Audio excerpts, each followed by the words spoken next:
Indian army.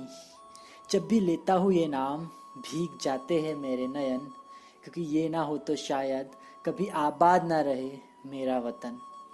क्योंकि शान से कहते हम कि मेरा भारत महान है, लेकिन जिसके कंधों पर टिका है ये वो देश का एक जवान है।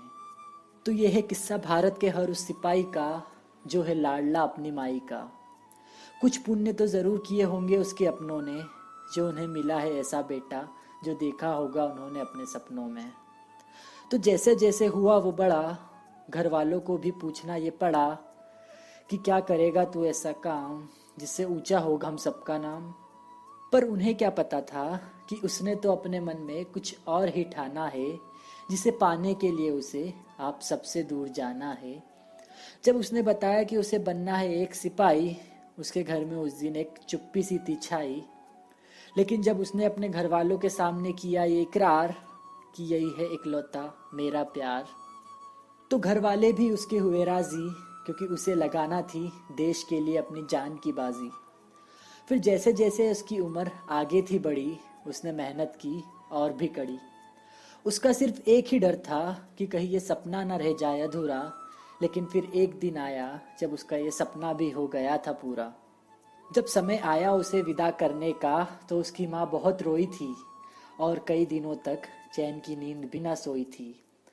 हर रोज माँ के पैर छूने को उसका भी दिल चाहता था, पर क्या करे वो तो सिर्फ तस्वीरों को देखकर आंसू ही बहा पाता था। उस सरहद को ही मान लिया था उसने अपना घर, क्योंकि आखिर अब वहीं तो रहना था उसे उम्र भर। ठंड गर्मी या बरसात हो कोई भी मौसम वो वहीं रह जाता है।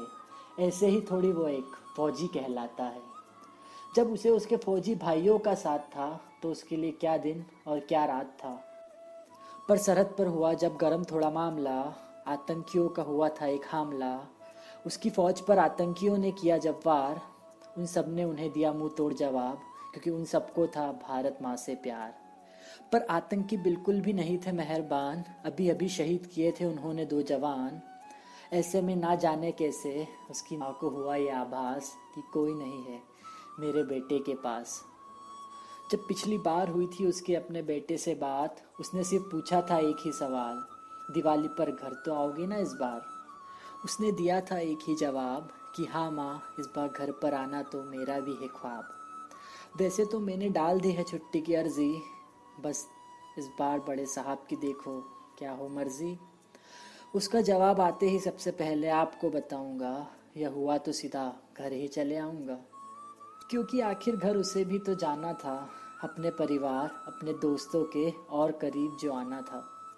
दिवाली अगले इतवार की है और उसकी माँ को चिंता अपने परिवार की है। यहाँ बेटे को सरहद पर हो रही गतिविधियों से परेशानी है, और उधर माँ ने तो मन ही मन सोच लिया कि इस बार घर पर बहुत खुशियाँ आनी हैं।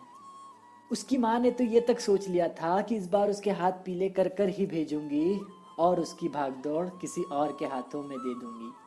उसने पूरा घर सजा दिया था कि घर में नई बहू आएगी और बहुत सारी खुशियाँ लाएगी। अब बेटे को बड़े दिनों बाद घर आना था, तो किसी की खुशी का ठिकाना न था। माँ ने घर में सबको अपना अपना काम दे दिया था, और बेटे के मनपसंद बेसन के लड्डू बनाने का काम खुद ने लिया था। अभी तो घर में सबसे जंग की जाएगी कि माँ तुम उसे स्टेशन तक लेने नहीं जाओगी।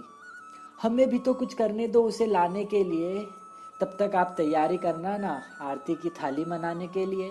ये तो थी तैयारी सिर्फ उसके परिवार की, अभी तो बाकी है कहानी उसके यार की। उसके दोस्तों ने अलग ही महफिल सजा रखी थी, सिर्फ उसे गले लगाने के लिए कब से बाहें फैला रखी थी। और इन सब चीज़ों से अनजान हिंदुस्तान का एक जवान, सरहद पर माहौल थोड़ा नम है, हर दूसरे सैनिक के हाथ में बम है। वैसे दिवाली तो वहाँ भी बड़ी धूमधाम से मनाई जा रही है, बस फर्क इतना है सीमा के उस तरफ भी और इस तरफ भी बंदूकें चलाई जा रही है, सैनिकों द्वारा लाशें बिछाई जा रही है। बस फर्क इतना है, बम के धमाके थोड़े तेज सुनाई पड़ रहे हैं और उसमें ना जाने कितने अपने भी मर रहे हैं। पर किस्मत थी उसकी बहुत अच्छी, हुआ उसका सपना पूरा, कहता हूँ मैं सच्ची। दिवाली के 2 दिन पहले अब माहौल शांत हो चुका था, हर तरफ सन्नाटा छा चुका था। हर कोई अपने मुंह पर चुप्पी साध चुका था और उसे छुट्टी पर घर जाने का वक्त भी आ चुका था। फाइनली आखिरकार इस दिवाली पर वो घर आया और उसने अपनी मिट्टी का कर्ज भी चुकाया। पर एक मिनट सब इतना चुप सा क्यों है? वो कुछ बोलता क्यों नहीं? वो अपनी आंखें खोलता क्यों नहीं? और ये क्या, उसे तो तिरंगे में लपेट कर लाया गया है और यही है उसके जीवन की असली कमाई, जो उसकी मेहनत के द्वारा कमाया गया है। जिस दिन वो शहीद हुआ उसकी माँ ना जाने कैसे सोई होगी और वो गोली भी उसके सीने में उतरने से पहले ज़रूर रोई होगी। सब कहते हैं शुक्रगुजार रहो उस हिंदुस्तान के जिसमें जन्म लिया ऐसे वीर जवान ने, लेकिन मैं कहता हूँ शुक्रगुजार रहो उस जवान के जिसने जन्म लिया मेरे हिंदुस्तान में। उसका कर्ज चुकाना यही बस हम सबका काम है, ऐसे ही थोड़ी वो हिंदुस्तान का एक जवान है। जय हिंद।